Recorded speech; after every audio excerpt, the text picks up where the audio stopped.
Halo semuanya, selamat datang kembali di channel saya. Buat teman-teman yang baru pertama kali berkunjung ke channel saya, perkenalkan, saya Mami Tarigan, ibu rumah tangga yang suka menabung dan berinvestasi. Beberapa minggu belakangan ini, ada berita heboh mengenai fenomena investor pemula yang membeli saham dengan menggunakan hutang. Berita ini sampai masuk ke detik.com yang berawal dari viralnya postingan-postingan di sosial media tentang investor pemula yang mengalami kerugian dalam investasi saham, dan sayangnya mereka membeli saham-saham tersebut tidak menggunakan uang sendiri tetapi menggunakan hutang. Ada yang meminjam dari pinjaman online, bahkan ada yang sampai menggunakan uang arisan kelompok yang dia kelola.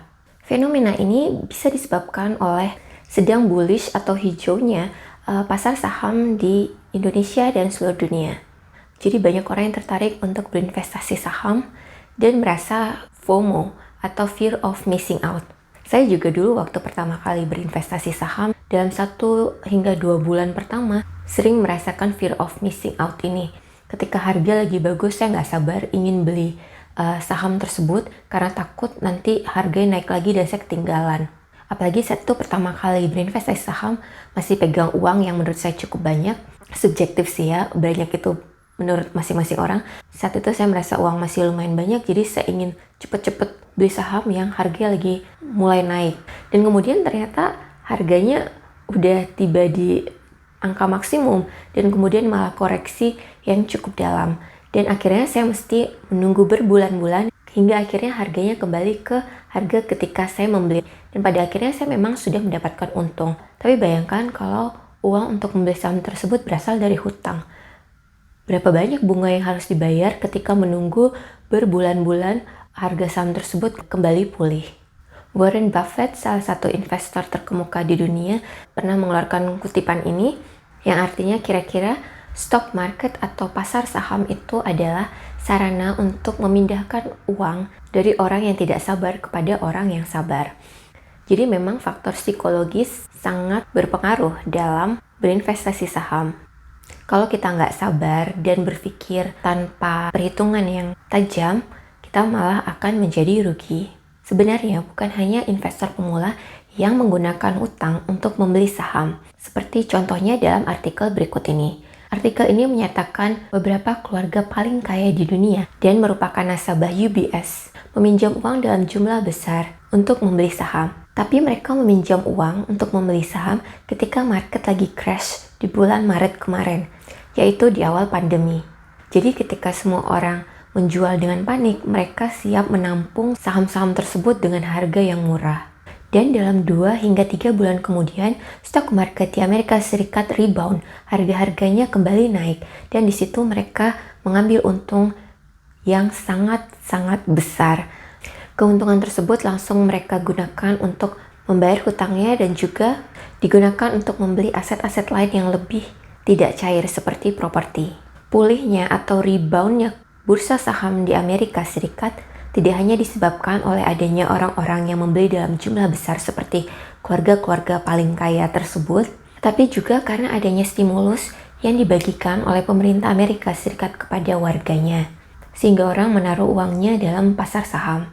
Dan juga karena suku bunga yang sangat rendah, investasi obligasi negara menjadi kurang menarik dan banyak orang yang memindahkan uangnya dari obligasi negara ke bursa saham. Pulihnya pasar saham di Amerika Serikat turut mempengaruhi kondisi pasar saham di Indonesia. Beberapa bulan terakhir ini indeks harga saham gabungan terus meningkat hingga sekarang. Dan ini menyebabkan banyak orang yang tidak ingin ketinggalan kereta dan masuk ke pasar saham. Nah, kembali ke pertanyaan di judul video ini, beli saham dengan utang, yes or no? Itu kembali ke pilihan masing-masing orang. Tapi menurut saya, kalau teman-teman adalah investor pemula yang baru mulai berinvestasi saham, mau mulai berinvestasi saham ketika pasar saham sedang bullish atau sedang hijau, sebaiknya jangan menggunakan hutang. Karena sekarang harga-harga saham sudah semakin naik. Kalau teman-teman baru masuk sekarang, tidak tertutup kemungkinan berapa hari kemudian harganya akan turun atau terkoreksi. Untungnya sih sekarang pemerintah masih menerapkan kebijakan auto reject bawah 7% Kebijakan ini dimulai sejak awal pandemi kemarin, yaitu di bulan Maret 2020. Tapi kita nggak tahu sampai kapan kebijakan ini akan diterapkan. Kalau seandainya teman-teman membeli saham di harga yang sedang tinggi dan tidak lama kemudian kebijakan ini dicabut dan auto reject bawah tersebut dikembalikan ke aturan sebelum pandemi dimulai, yaitu di atas 20%, teman-teman akan rugi banyak dan butuh waktu yang tidak cepat untuk kembali ke harga ketika teman-teman membelinya. Nah, kalau udah gitu, bakalan mesti mikir apakah menjual dengan paksa di harga yang lebih rendah dibandingkan ketika teman-teman membeli saham tersebut, atau menunggu harganya kembali pulih dengan catatan harus tetap membayar bunga hutang sampai harga saham tersebut kembali pulih. Dua-duanya adalah keputusan yang merugikan. Karena itu, sebagai investor saham pemula, sebaiknya kita menggunakan uang sendiri agar tidak merugikan diri sendiri atau bahkan merugikan orang lain kalau misalkan kita menggunakan uang yang sebenarnya adalah uang milik kelompok atau arisan dan sejenisnya. Nantinya kita malah bukan hanya kehilangan uang, tapi juga kehilangan teman ataupun saudara.